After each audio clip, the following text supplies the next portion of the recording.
mempersembahkan renungan Santapan Rohani, terjemahan dari renungan Our Daily Bread.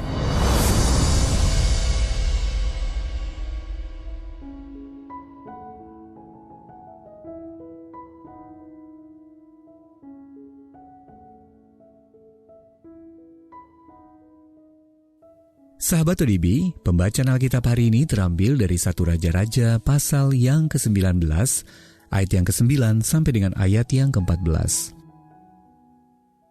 1 Raja-Raja pasal yang ke-19, ayat yang ke-9 sampai dengan ayat yang ke-14.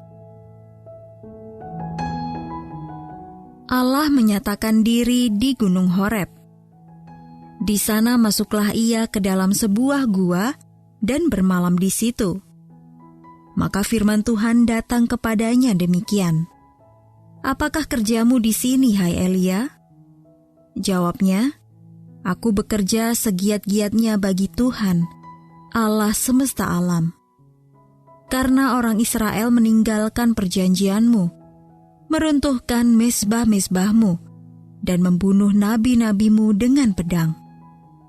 Hanya aku seorang dirilah yang masih hidup, dan mereka ingin mencabut nyawaku. Lalu firman-Nya, keluarlah dan berdiri di atas gunung itu di hadapan Tuhan. Maka Tuhan lalu. Angin besar dan kuat yang membelah gunung-gunung dan memecahkan bukit-bukit batu mendahului Tuhan. Tetapi tidak ada Tuhan dalam angin itu. Dan sesudah angin itu datanglah gempa. Tetapi tidak ada Tuhan dalam gempa itu.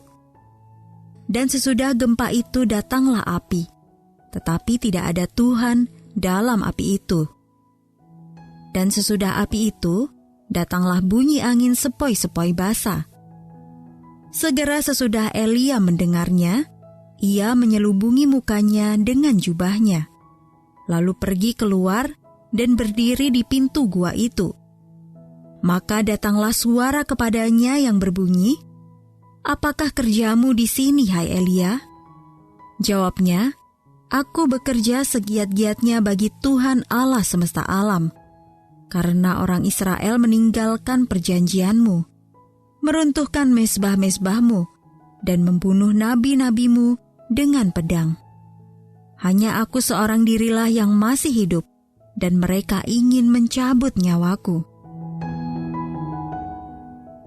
Ayat mas renungan hari ini terambil dari 1 Raja-Raja pasal yang ke-19 ayat yang ke-12. Sesudah api itu datanglah bunyi angin sepoi-sepoi basah. Renungan hari ini berjudul Ruang Hening, ditulis oleh Cindy Haas Casper.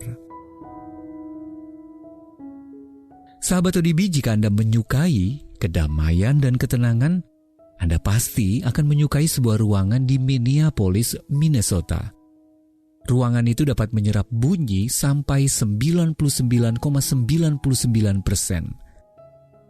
Ruang bebas gema atau biasa disebut sebagai anechoic yang terkenal itu terdapat di dalam Ortfield Laboratories dan disebut sebagai tempat paling sunyi di bumi.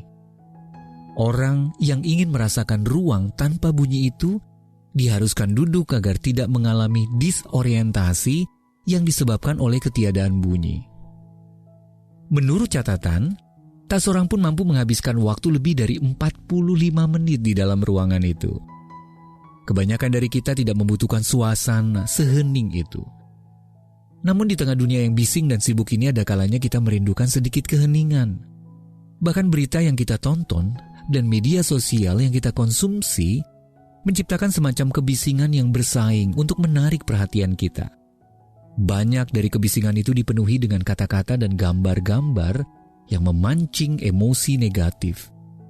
Membenamkan diri di dalam semua itu akan membuat kita gagal mendengar suara Allah. Saat Nabi Elia pergi untuk bertemu Allah di Gunung Horeb, ia tidak menemukan Allah dalam angin besar, gempa, atau api.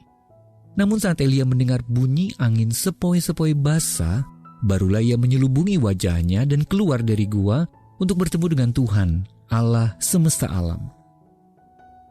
Sahabat ODB, jiwa Anda mungkin mendambakan keheningan. Tetapi lebih dari itu, jiwa Anda mungkin rindu mendengar suara Allah. Carilah ruang hening dalam kehidupan Anda supaya Anda takkan pernah melewatkan suara yang kecil, lembut dari Allah. Sahabat ODB, dengan cara apa Allah berbicara dengan anak-anaknya? Dan mengapa penting bagi kita untuk berkomunikasi secara teratur dengannya? Mari kita berdoa. Bapa terkasih, tenangkanlah hatiku dan pikiranku, agar aku siap bertemu denganmu hari ini. Amin. Jika Anda ingin mendapatkan buku renungan ini dalam bahasa Indonesia, Inggris, atau Mandarin, WhatsApp kami di 0878 7878 9978 atau email indonesia@odb.org. Persembahan kasih dari Anda memampukan Our Daily Bread Ministries menjangkau orang-orang agar diubahkan. Tuhan memberkati.